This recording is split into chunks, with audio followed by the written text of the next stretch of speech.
Hello guys, welcome back to my new vlog. दोस्तों आज मैं आप सभी को मनाली लेकर चलूँगा और मनाली से जुड़े आप सभी को ऐसा नहीं है कि मैं आप सभी को मनाली की जानकारी दूंगा, मनाली कैसे जाएं, क्या करें, स्नोफॉल कब पड़ेगी, नहीं, ऐसा नहीं है। आज मैं आप सभी को मनाली से जुड़ी कुछ ऐसी जगहों के बारे में बताऊंगा कि अगर आप मनाली जाते हैं तो आप कौन कौन सी जगह जो है विजिट कर सकते हैं। कई कई बार ऐसा होता है कि आप में से ऐसे लोग होते हैं जो कि मनाली जाते तो हैं लेकिन जल्दबाजी में ऐसी सी जगह जाना भूल जाते हैं जो जगह रियल में घूमने लायक होती है और नेचुरल जगह से जुड़ी होती है। तो वो चीज़ों के बारे में मैं आप सभी को बताने की कोशिश करूँगा और एक वर्ड में एक चीज़ मैं आपको बताऊँ कि जो भी हिडन जिम है उन सभी के बारे में बताने की कोशिश करूँगा। टॉप 5 जानकारी के लिए 5 ऐसे प्लेसेस के बारे में बताऊँगा कि जिससे कि आपको चीज़ें जो हैं वो क्लियर हो जाएंगी मनाली से जुड़ी हुई, कि अगर आप मनाली जाते हैं तो आप कहाँ कहाँ पर टूर कर सकते हैं। तो इनसे जुड़ी जितनी भी जानकारी आज की इस वीडियो में आपको मिल जाएगी। तो चलिए शुरू करते हैं आज का ये टॉप 5 हिडन जिम का व्लॉग। सबसे पहले बात करते हैं उस जगह के बारे में जो कि इस लिस्ट में सबसे नंबर 1 पर नज़र आ रही है और वो जगह है नागर कैसल। जी हाँ, नागर कैसल के बारे में मैं आप सभी को बताना शुरू करूंगा, लेकिन उससे पहले मैं आप सभी को ये चीज़ क्लियर कर दूं कि ये जगह मॉल रोड से कितने किलोमीटर दूर है। तो एक तरीके से देखा जाए ये मॉल रोड से 22 किलोमीटर दूर है और अगर आप चाहें तो वही टैक्सी के ज़रिए या किसी की भी ज़रिए जो है आप नागर कैसल जो है वो पहुंच सकते हैं। अब आप अगर नागर कैसल पहुंच गए हैं तो उससे जुड़ी जानकारी आपको क्लियर कर दी जाए कि नागर कैसल है कैसा, कि क्या क्या खूबसूरती जो है, कितनी ब्यूटिफिकेशन जो है इस नागर कैसल में आपको देखने को मिलेगी। सबसे पहले बात करते हैं नागर कैसल से जुड़ी कुछ जानकारी के बारे में। नागर कैसल हिमाचल के कुल्लू में स्थित है और ये महल कुल्लू के राजा के नाम से प्रसिद्ध है। और उन राजा का नाम क्या है ये आपको बता दिया जाए। उन राजा का नाम जो है वो सिद्ध सिंह है और सिद्ध सिंह ने 1460 ईस्वी में इस महल का निर्माण करवाया था। ये महल यूरोपीय और हिमालय वास्तुकला का एक शानदार मिश्रण है। नागर कैसल से जुड़ी एक खास बातें भी आपको बताई जाएं कि जिससे कि अगर आप जाएं तो इन खास बातों से भी आप पहचान सके कि ये रियल में नागर कैसल ही है। ये महल लकड़ियों से बना है। एक खास बात ये है कि भाई ज़्यादातर पहाड़ी जो मकान घर जो होते हैं और महल जो होते हैं उनके वो खासकर लकड़ियों से ही तैयार किए जाते हैं और साथ ही ये पूरा लकड़ी और पत्थर से बना है। इसमें लोहा या किसी धातु या किसी कील के इस्तेमाल से इसको बनाया नहीं गया है। ये चीज़ तो क्लियर जो है वो सामने देखकर ही बनती है। ये महल की दीवारें करीब 42 इंचेस की हैं। साथ ही इतना मजबूत है कि 1905 में जो भूकंप आया था उससे भी इसमें कोई भी नुकसान नहीं हुआ है। तो ये चीज़ भाई काफ़ी शानदार बात है।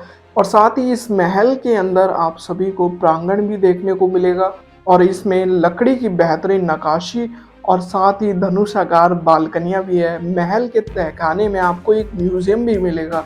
अगर आप गए हैं तो भाई तहखाने में जाकर जरूर देखना, इसके अंदर म्यूज़ियम भी है जिसमें आप जो है यहाँ से जुड़ी जानकारी, जैसे कि जहाँ पर हिमाचल प्रदेश की कला और शिल्प से जुड़ी चीज़ें रखी गई हैं जिनसे कि आप पूरे हिमाचल प्रदेश से रूबरू हो पाएंगे। और साथ ही इस महल के अंदर आप सभी को चिमनी, सीढ़ियाँ, लकड़ी और कलाकृतियाँ, पेंटिंग और सुंदर फर्नीचर भी इस महल के अंदर शामिल है। नगर कैसल को अब हेरिटेज होटल के रूप में तब्दील कर दिया गया है कि जिससे कि पर्यटक जो आए देखने के लिए उनको देखते ही एक अलग ही सौंदर्य जो है इस महल का देखने को मिले। अब बात करते हैं उस सेकंड प्लेस के बारे में जो कि इस लिस्ट में सेकंड पोजीशन पर नज़र आ रहा है। तो अब वो जगह कौन सी है वो आपको क्लियर कर दी जाए। वो जगह है जोगनी वाटरफॉल। जी हाँ, जोगनी वाटरफॉल एक तरीके से इतना सौंदर्य से भरपूर एक ऐसा वाटरफॉल है कि एक शांत, कम देखे जाने वाला झरना जिसके लिए शांतिपूर्ण ट्रैक की आवश्यकता होती है, प्रकृति प्रेमियों के लिए एकदम सही सुंदर जगह होने वाली है।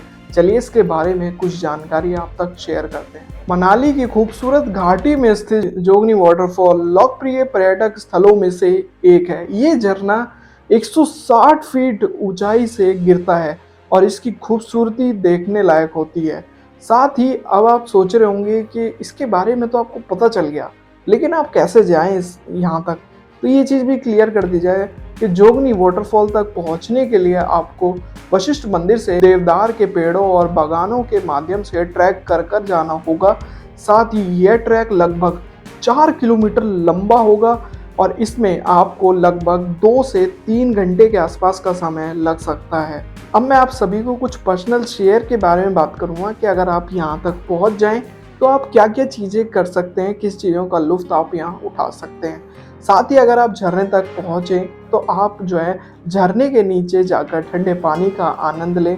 साथ ही आसपास के खूबसूरत जो पूरा व्यू है उसका खासकर आनंद लें, क्योंकि पहाड़ों की एक घाटी में अगर आप पहुँचते हैं तो एक अलग ही नेचुरली एक खुशबू जो है वो आती है पहाड़ों में से। और साथ ही जो सामने का जो व्यू जो देखने लायक होता है वो अचानक कुछ इस तरह बनता है कि भाई दिल खुश हो जाता है देखकर।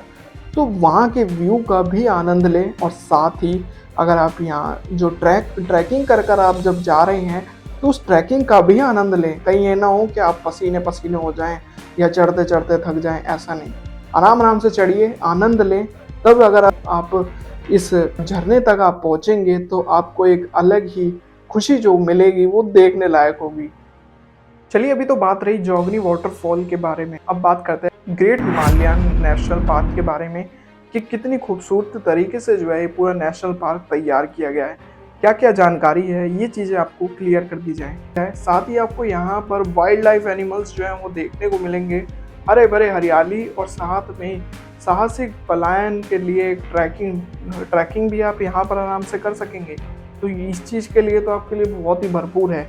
और यहाँ पर एक ख़ास बात ये कि ट्रैकिंग के साथ साथ ये जगह जो है ट्रेल से भरा एक यूनेस्को विश्व धरोहर स्थल भी है। चलिए दोस्तों अब बात करते हैं कि आप जो है यहाँ तक कैसे जा सकते हैं, ग्रेट हिमालयन नेशनल पार्क तक आप कैसे जा सकते हैं। तो अगर आप मनाली के मॉल रोड से अगर आप यहाँ पर जाना चाहते हैं तो ये कुछ 22 किलोमीटर के आसपास जो है पूरा पड़ने वाला है।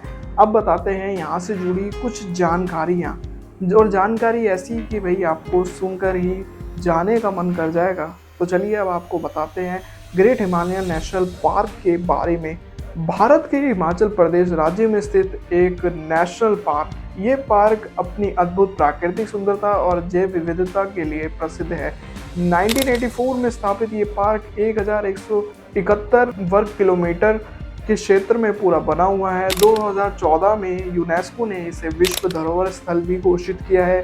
साथ ही अब बात रही, ये तो आपको क्लियर हो गया, इससे जुड़ी जानकारी पता चल गई क्या है क्या नहीं। अब बताते हैं प्राकृतिक सुंदरता के बारे में कि कितनी प्राकृतिक आपको ये जगह देखने को मिलेगी। बात रही नेचुरल की कि कितनी नेचुरलिटी आपको यहाँ देखने को मिलेगी। यहाँ पर आपको ऊंचे ऊंचे पहाड़ जो हैं वो देखने को मिलेंगे, पहाड़ों के शिखर ही आप यहाँ से खड़े खड़े देख सकते हैं। पार्क में ही हिमालयन पर्वत श्रृंखला के कई शिखर स्थित हैं, जिनमें से कुछ 6000 मीटर से अधिक ऊंचे हैं। साथ ही आपको यहाँ पर दूर से ही ग्लेशियर्स और जो बर्फ़ के पहाड़ जो हैं, ग्लेशियर्स जो हैं वो आपको देखने को मिलेंगे। पार्क में कई ग्लेशियर हैं जो कि हिमालयन की बर्फ़ से पिघलकर नदी का स्रोत बनते हैं। साथ ही यहाँ पर जो है वनस्पति यानी कि इन्वायरमेंट बहुत ही भरपूर है। हिमालयन जगहों पर बहुत ही इन्वायरमेंट जो है वो बहुत ज़्यादा होता है, पेड़ पौधे हरे भरा जो माहौल है वो देखने लायक होता है। पार्क में एक तरीके से विभिन्न प्रकार के जंगल हैं, जो कि जंगल के अंदर आप एक तरीके से जंगल में आप सफारी कर सकते हैं, ट्रैकिंग कर सकते हैं और भरपूर सारी चीज़ों की मस्ती जो है वो आप यहाँ पर कर सकते हैं। तो ये चीज़ों से भरपूर है ये जगह। अब बात करते हैं इस लिस्ट में 4th प्लेस के बारे में, जो कि बल्कि कोई टूरिस्ट प्लेस नहीं, ये एक बसा हुआ एक छोटा सा गांव है जिसके बारे में मैं आप सभी को बताऊंगा, और वो गांव है रासौल गांव। जी हाँ, रासौल विलेज के नाम से जाने माना एक गांव है जो कि हिमाचल प्रदेश के कुल्लू ज़िले में स्थित है। इसके बारे में आपको बताया जाए कि क्या है क्या नहीं, किस तरह से रसौल गांव जो है इसमें आपको क्या क्या चीज़ें देखने को मिलेगी, किस तरह प्रकृति से भरपूर है।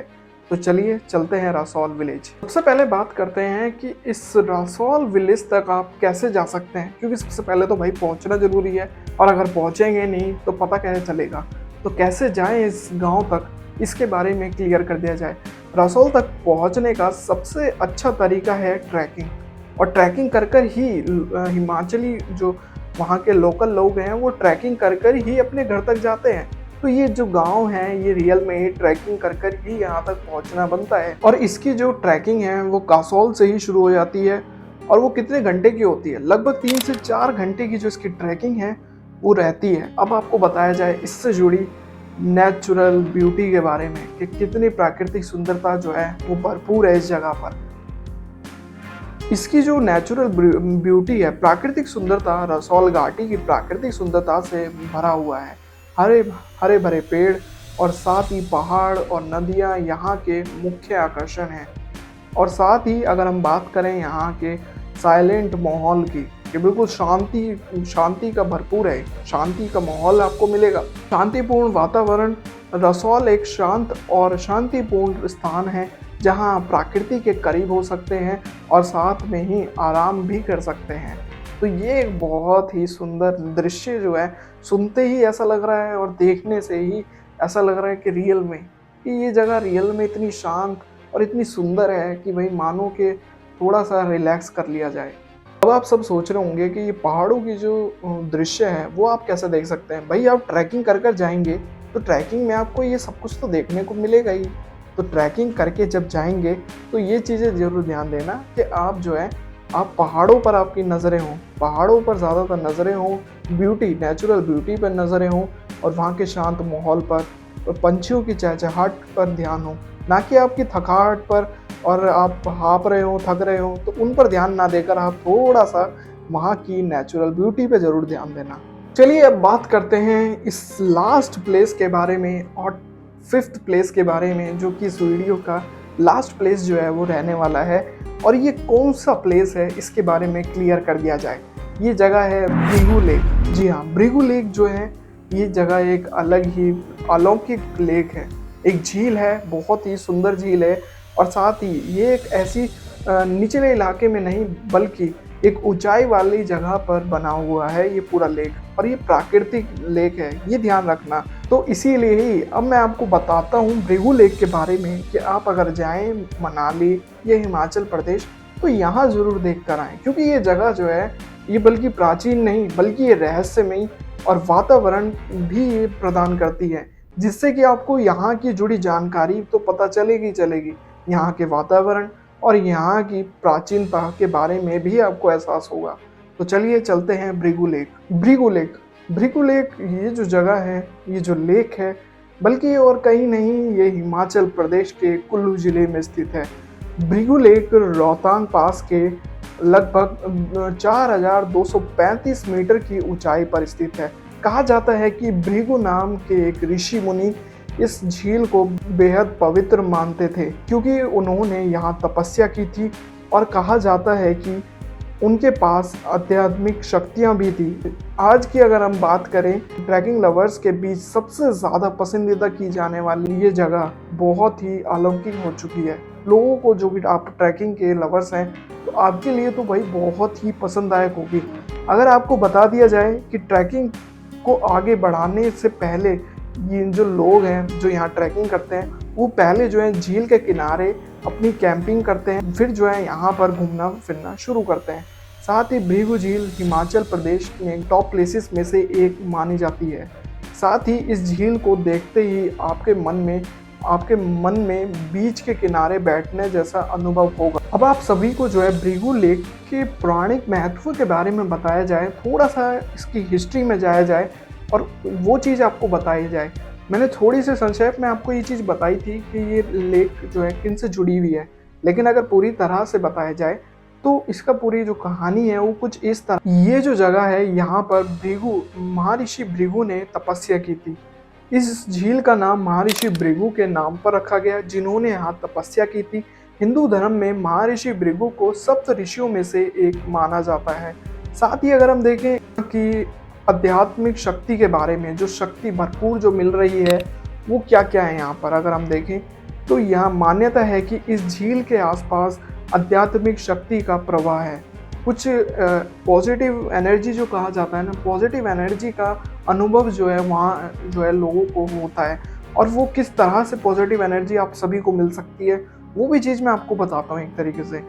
साथ ही यहाँ पर आप सभी को पॉजिटिव एनर्जी तो मिलती है, यहाँ अगर आप तपस्या करें तो व्यक्ति को आध्यात्मिक शक्ति प्राप्त भी होती है। और अगर आप अपने मन को या दिमाग को शांत कर कर यहाँ पर अगर आप मेडिटेशन भी करें तो आप सभी को जो है यहाँ पर एक आध्यात्मिक शक्ति जो है वो प्राप्त हो सकती है, अगर आप ध्यान देकर अगर आप करें तो कुछ इस तरह से जुड़ी ये रहस्यमयी और एक तरीके से प्राचीन जो ये जगह है भृगु लेक, इनसे जुड़ी जानकारी जो है मैंने आपको बता दी है। तो एक तरीके से देखा जाए आज की इस वीडियो में मैंने आप सभी को ये पूरे के पूरे जो छुपे हुए, एक तरीके से छुपे ही नहीं बल्कि हिडन जेम्स जो जगह हैं, प्लेस हैं, इनके बारे में मैंने आप सभी को बताने की कोशिश करी कि भाई आप अगर आप मनाली जाते हैं और अगर आप जा रहे हैं, कोई कई कई ऐसी जगह होती हैं जो कि आप भूल जाते हैं, उनमें से ये 5 जगहें ऐसी हैं जो कि बहुत जाने मानी जगह हैं और एक तरीके से सबसे प्रसिद्ध जगहों में से एक है। तो अगर आप मनाली जा रहे हैं, अगर आपका टूर जो है मनाली का हो रहा है, तो इन जगहों पर ज़रूर विज़िट करें, देखें, जानें और इनकी प्राचीनता जो कहानियाँ हैं उनके बारे में एहसास करें। और आपको जितनी भी जो भी मैंने आप सभी को जो सौंदर्य जो जगहें बताई, नेचुरल ब्यूटी वाली जो जगहें बताई, माउंटेन्स के बारे में, साथ ही जितने भी जैसे नेशनल पार्क जो होता है, हिमालय नेशनल पार्क और जितनी भी जगहें थी, जितनी वाटरफॉल से जुड़ी जितनी जानकारी थी, उन जगहों को एक्सप्लोर करें, साथ ही उनकी हिस्ट्री के बारे में ज़रूर जानकारी लें। तो कुछ इस तरह से मैंने आज की इस वीडियो में आप सभी को मनाली से जुड़ी कुछ जगहों के बारे में बताने की कोशिश करी। और अगर आप ये चीज़ सोच रहे हैं कि भाई मैंने आप सभी को ये नहीं बताया कि आप मनाली कैसे जाएं, मनाली का क्या अपडेट है, कैसे आप मनाली में क्या क्या कर सकते हैं, तो मैंने आप सभी के लिए एक वीडियो अलग से बना के रख रखी है जिसमें आप सभी को वहाँ के अपडेट के बारे में पता चलेगा, वहाँ के बारे में ये चीज़ें पता चलेगी कि आप मनाली कैसे जा सकते हैं और साथ ही स्नोफॉल से रिलेटेड क्या अपडेट है उनसे जुड़ी एक वीडियो जो है वो मैंने बना रखी है। आपको उसका लिंक जो है वो डिस्क्रिप्शन में मिल जाएगा, अगर आप देखना चाहें तो आप देख सकते हैं। तो उम्मीद करता हूँ दोस्तों आज की ये वीडियो आपको पसंद आई होगी और एक नया अपडेट, एक तरीके से एक नई जानकारी आप तक मिली होगी। वीडियो पसंद आए वीडियो को लाइक करें, अगर आप चैनल पर नए आए तो चैनल को सब्सक्राइब जरूर करें। मिलते हैं दोस्तों ऐसी और नई वीडियो में, तब तक के लिए जय हिंद, वंदे मातरम।